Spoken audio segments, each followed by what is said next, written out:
اس episode کے شروعات میں ہم دیکھتے ہیں سوغوت میں ارحان مارکو کی ٹانگ پر خنجر سے زور ڈالتے ہوئے کہتا ہے یہ ان لوگوں کو لڑوا رہا ہے جن کے ساتھ سوغوت میں اس نے برسوں کھانا کھایا، اب تم اس کی قیمت ادا کرو گے۔ یہ کہتے ساتھ ہی ارحان اس کی ٹانگ سے خنجر نکال لیتا ہے اور اسے کھڑا کرتے ہوئے کہتا ہے تم نے جو کچھ کیا اس کی سزا تو ملے گی۔ یہ کہتے ساتھ ہی ارحان تلوار اس کی گردن پر رکھ کر اسے لے کر آگے بڑھتا ہے۔ ادھر لوگ ترک سپاہیوں کو پتھر مار رہے ہوتے ہیں کہ اس لیے ارحان مارکو کو لے کر وہاں آتا ہے اور اسے گھٹنوں کے بل بٹھاتے ہوئے کہتا ہے قاتل میں نہیں ہوں بلکہ اس نے آپ کو بغاوت پہ اکسایا، یہ کتا غدار ہے۔ اور تیر مارنے والے سپاہی کی گردن سے سلیب کا نشان لے کر آگے بڑھتا ہے۔ ارحان مزید کہتا ہے آپ کو اکسانے کے لیے انہوں نے ہر طرح سے کوشش کی اور اپنے ہم مذہبی لوگوں کی قربانی دی، انہوں نے اس سے بھی دریغ نہیں کیا۔ پھر غوث سے نشان لیتے ہوئے کہتا ہے یہ نشان اس نے پہنا ہوا تھا جس نے آپ پر حملہ کیا، لوگوں ہتھیار چھوڑ دو اور بغاوت ختم کرو۔ یہ سنتے ساتھ ہی لوگ پتھر، ڈنڈے اور تلواریں پھینک دیتے ہیں۔ ارحان مزید کہتا ہے آپ سے ریاست یہاں ہے، بغاوت کرنے والوں کو سزا دی جائے گی، میں قسم کھاتا ہوں کہ کسی کو نقصان نہیں پہنچے گا، لیکن اگر کوئی بغاوت کرے گا یا تقسیم کا سبب بنے گا اس کتے کی طرح اسے میری تلوار سے ٹکرانا پڑے گا۔ یہ کہتے ساتھ ہی ارحان اس کا گلا کاٹ ڈالتا ہے۔ ادھر البائی عثمان صاحب بران اور جیر کتائی کے ساتھ بیس بدلے بورسا کے باہر پہنچتا ہے اور بازنطینی سپاہی کو خط دیتے ہوئے کہتا ہے میں بورسا قلعے میں ملازم ہوں اور یہ میرے کاغذات ہیں۔ پھر عثمان صاحب اور باقیوں کی طرف اشارہ کرتے ہوئے کہتا ہے یہ یہاں تقریب میں شرکت کرنے آئے ہیں اور یہ کمانڈر لوکاس کے مہمان ہیں۔ جیر کتائی ہاتھ اٹھاتے ہوئے کہتا ہے سلام ہو کمانڈر لوکاس کے بہادر سپاہیوں۔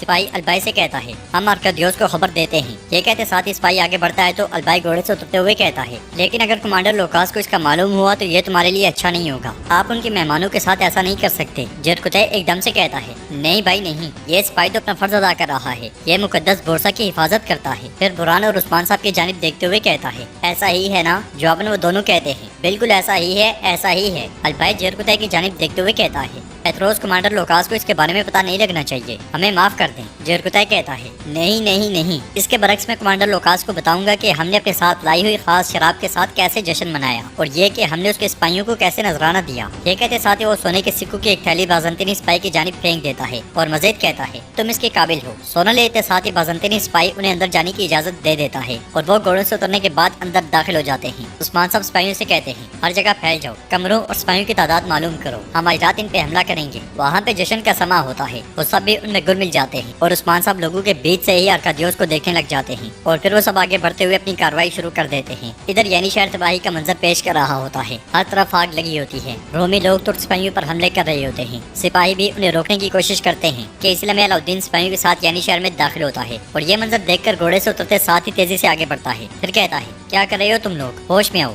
رک جاؤ رک جاؤ رک جاؤ، مگر بغاوت کرنے والے نہیں رکتے۔ یہ دیکھ کر علاؤدین سپاہیوں سے کہتا ہے ترکوں کو باہر نکالو جلدی، لوگوں تم سب بھائی ہو، کیا کر رہے ہو، رکو ایسا نہ کرو۔ اسی موقع کا فائدہ اٹھا کر لوکاس کے سپاہی برندے پر جاتے ہیں اور لوگوں پر آگ والے گولے برسانے شروع کر دیتے ہیں جس کی وجہ سے زوردار دھماکے ہوتے ہیں۔ علاؤدین سمیت باقی سب لوگ دور دور جا لگتے ہیں۔ لوکاس کے سپاہی وقفے وقفے سے گولے برساتے ہی چلے جاتے ہیں جس سے بہت جانی نقصان ہوتا ہے۔ بھائی سنگر علاؤدین کے ساتھ اٹھتے ہوئے کہتا ہے یہ بارود کون پھینک رہا ہے؟ کہ اسی لمحے علاؤدین کی نظر لوکاس کے سپاہیوں پر پڑتی ہے جو اپنا کام کرنے کے بعد فرار ہو رہے ہوتے ہیں۔ علاؤدین چلاتے ہوئے کہتا ہے کمینے یہ لوکاس کے آدمی ہیں۔ یہ کہتے ساتھ ہی وہ آگ پر سے ہوتا ہوا ان کی جانب بڑھتا ہے۔ بھائی سنگر بھی اس کے پیچھے پیچھے ہوتا ہے۔ لوکاس کے آدمی بھاگتے ہوئے رکاوٹیں ان کے سامنے پھینکتے جاتے ہیں مگر اس کے باوجود علاؤدین نہیں رکتا اور ایک گھر میں ان تک جا پہنچتا ہے، جو بھی اس کے سامنے آتا ہے وہ اسے کاٹ کے رکھ دیتا ہے۔ سب کو مارنے کے بعد آخرکار وہ سربراہ سپاہی کے کمرے تک جا پہنچتا ہے۔ علاؤدین کو دیکھتے ساتھ وہ اس پہ حملہ کر دیتا ہے مگر علاؤدین اس کے حملوں کو ناکام کرتے ہوئے اسے زمین پہ پٹخ دیتا ہے۔ اس لیے پیچھے سے ایک بازنطینی سپاہی علاؤدین پہ حملہ کرنے والا ہوتا ہے مگر سپاہی بھائی سنگر بر وقت اپنی تلوار اس کی پیٹھ سے آر پار کر دیتا ہے۔ یہ دیکھ کر علاؤدین بھائی سنگر سے کہتا ہے تمہاری طاقت ابھی بھی کم نہیں ہوئی، تم ہمیشہ میری پیٹھ پیچھے کھڑے رہے، سلامت رہو بھائی سنگر۔ تو سپاہی بھائی سنگر کہتا ہے اللہ کے حکم سے جب تک میں زندہ ہوں میری طاقت کم نہیں ہوگی۔ پھر علاؤدین اس بازنطینی کی جانب دیکھتے ہوئے کہتا ہے اب تم اپنے آخری الفاظ کہو گے۔ یہ کہتے ساتھ ہی وہ اسے لے کر چل پڑتا ہے۔ واحد بغاوت زور و شور سے جاری ہوتی ہے۔ علاؤدین اس بازنطینی کو لے کر وہاں پہنچتا ہے اور گھٹنوں کے بل بٹھا دیتا ہے۔ پھر کہتا ہے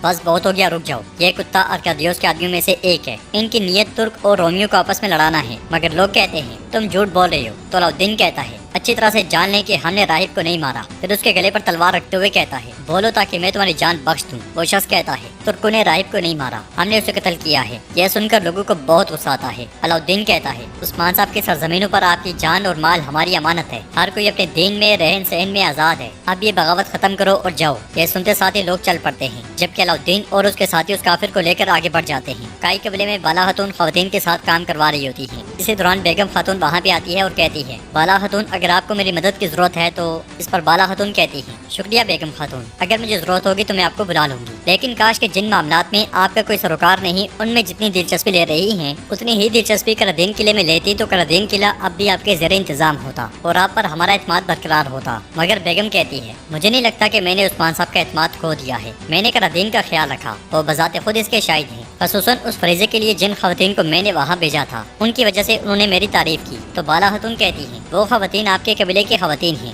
ہے نا؟ مجھے خبر دیے بغیر، ان سب کو باجان کے ساتھ تربیت دیے بغیر تم نے انہیں کیسے فریضے پہ لگا دیا؟ بیگم کہتی ہے مجھے ان پہ پورا اعتماد ہے، ان کی تربیت مکمل ہو چکی ہے، اس میں کیا حرج ہے؟ جواباً بالا خاتون کہتی ہیں اب ہم ریاستی نظام کی طرف بڑھ رہے ہیں، اگر ہر کوئی تلوار اٹھا کر لڑنے چلا گیا تو کیا ہوگا؟ نظم و ضبط دو حصوں میں بٹ جائے گا اور اتحاد برباد ہو جائے گا۔ تم دوسری بار اپنے فریضے میں ناکام ہوئی ہو، تمہیں اب اچھے سے سمجھ جانا چاہیے۔ اب سب سے پہلے تم خواتین کو واپس بلاؤ گی، وہ تربیت حاصل کریں گی، اگر مجھے مناسب لگا تو میں انہیں فرض سونپوں گی۔ جان لو کہ میں تمہاری طرف سے اب ایک بھی غلطی برداشت نہیں کروں گی۔ یہ کہتے ساتھ ہی بالا خاتون چلی جاتی ہیں اور بیگم کو بہت غصہ آتا ہے۔ بورسا میں رات کے وقت بازنطینی سپاہی جشن منا رہے ہوتے ہیں۔ ارکادیوس بھی ان کے ساتھ نشے میں دودھ دکھائی دیتا ہے اور کہتا ہے ہم سلطنت کے حقیقی مالک ہیں، کھاؤ پیو جیت ہماری ہوگی۔ ادھر عثمان صاحب برہان کے ساتھ آگے بڑھ رہے ہوتے ہیں۔ جیرکوتے ایک کمرے سے نکلتے ہوئے کہتا ہے آ جائیں حضور آ جائیں۔ یہ سنتے ساتھ ہی عثمان صاحب برہان کے ساتھ اس کمرے میں داخل ہو جاتے ہیں جہاں بھائی ایک بازنطینی سپاہی کی لاش کو ٹھکانے لگا رہا ہوتا ہے۔ جیرکوتے عثمان صاحب کو چابیاں دکھاتے ہوئے کہتا ہے حضور یہ وہ ساری چابیاں ہیں جو ہمارے لیے تمام دروازے کھول دیں گی انشاءاللہ۔ پھر جیرکوتے اور البیٹ ڈرم کھول کر ان میں سے ہتھیار نکال لیتے ہیں اور عثمان صاحب کہتے ہیں اب چلو دیکھتے ہیں کہ اس ارکادیوس کے پاس زندہ رہنے کے لیے کتنی مزید سانسیں باقی بچی ہیں، یہ آج ختم ہو جائے گا۔ چلو اس کے ساتھ ہی وہ سب کمرے سے نکل جاتے ہیں۔ کائی قبیلے میں بالا خاتون اپنے گھر والوں کے ساتھ بیٹھی کھانا کھا رہی ہوتی ہے اور کہتی ہیں ہماری تمام سرزمینوں سے بغاوت مکمل طور پر ختم ہو چکی ہے، اللہ کا شکر ہے کہ ہمیں اس پریشانی سے بھی نجات مل گئی۔ تو ارحان کہتا ہے ہم نے انہیں اللہ کے حکم سے روک دیا،